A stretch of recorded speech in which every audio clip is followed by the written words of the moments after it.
But right now, I actually want to change the shot on your screen. For something very important that we continue to follow. There on your screen, live, raw, and unfiltered, you see Bill Nelson. He's a NASA administrator. NASA holding a news conference right now on the UAP, Unidentified Anomalous Phenomena. Very interesting commentary, so I'm going to be quiet now and pop up the audio so we can all listen in live, raw, and unfiltered. Now we're going up to the top of the cliff, where the scientists feel that there could be the best examples of if there were life there millions of years ago.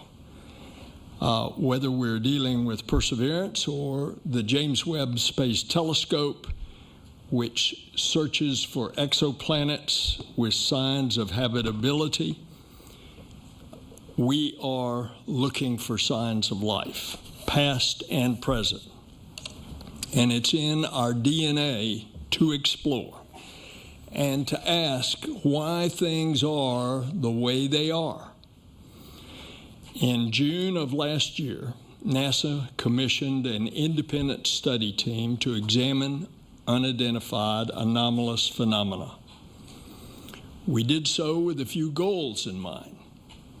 First, to examine how NASA can use our expertise and instruments to study UAP from a scientific perspective. Second, shift the conversation about UAP from sensationalism to science. And to make sure that whatever we find or whatever we recommend, to make sure that information is shared transparently around the world. There's a global fascination with UAP. On my travels, one of the first questions I often get is about these sightings. And much of that fascination is due to the unknown nature of it. Think about it. Most UAP sightings result in very limited data. That makes it even more difficult to draw scientific conclusions about the nature of UAP. And so this independent study team brought together some of the world's leading scientists, data, and artificial intelligence experts, aerospace safety specialists, all with a specific charge from me, which is to tell how to apply the full focus of science and data to UAP.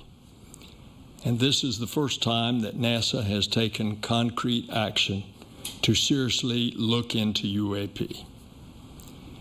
And this independent study team was just that, independent. Now, NASA has a statutory authority to look for life in the universe. And when you think of the universe, and especially what we have learned from the James Webb Space Telescope, how vast that it is. We knew before, and it was a NASA scientist, Dr. John Mather, who got the Nobel that determined that the universe was 13.8 billion years old. And over the years, particularly accelerated in the last century, we have an understanding that, of course, ours is not the only galaxy. And there are billions and billions of galaxies, and each of those galaxies, including our own, have billions and billions of stars. And with the James Webb looking at the exoplanets, we are now beginning to discover, and somewhere out there, we will discover another medium-sized stony planet around a medium-sized sun or star at just the right distance, not too far, not too close, with a tilt in its axis that rotates, that has carbon, that will have a habitable atmosphere. If you ask me, do I believe there's life in a universe that is so vast that it's hard for me to comprehend how big it is? My personal answer is yes. But I asked some of our scientists. As a matter of fact, the Washington Post editorial board asked us to come down to the question, what is the mathematical probability that there is life out there in the universe? And if you calculate in billions of stars, in billions of galaxies, that there's replicated what I just said, another stony planet. The answer was, what's the likelihood? At least 1 trillion. That's from our scientist. So we start this without any preconceived notions, but understanding that we're in a world of discovery. And we, NASA, have taken for the first time concrete action to seriously look into UAP. And this independent study team is exactly that. It's independent. They work to develop recommendations about how NASA could better examine them from a scientific perspective. And the top takeaway from the study is that there is a lot more to learn. The NASA independent study team did not find any evidence that UAP have an extraterrestrial origin. But we don't know what these UAP are. That's why I'm announcing that NASA has appointed a NASA director of UAP research. They are being tasked with developing and overseeing the implementation of NASA's vision for UAP research. We will use NASA's expertise to work with other agencies to analyze UAP. We will use AI and machine learning to search the skies for anomalies, as we have been searching the heavens and will continue to search the heavens for habitability. And NASA will do this transparently. So while today is a significant step for NASA, it's certainly not our final step. And we're going to share more with you, and I want to introduce you to Dr. Nikki Fox, who is the head of our Science Mission Directorate. Nikki.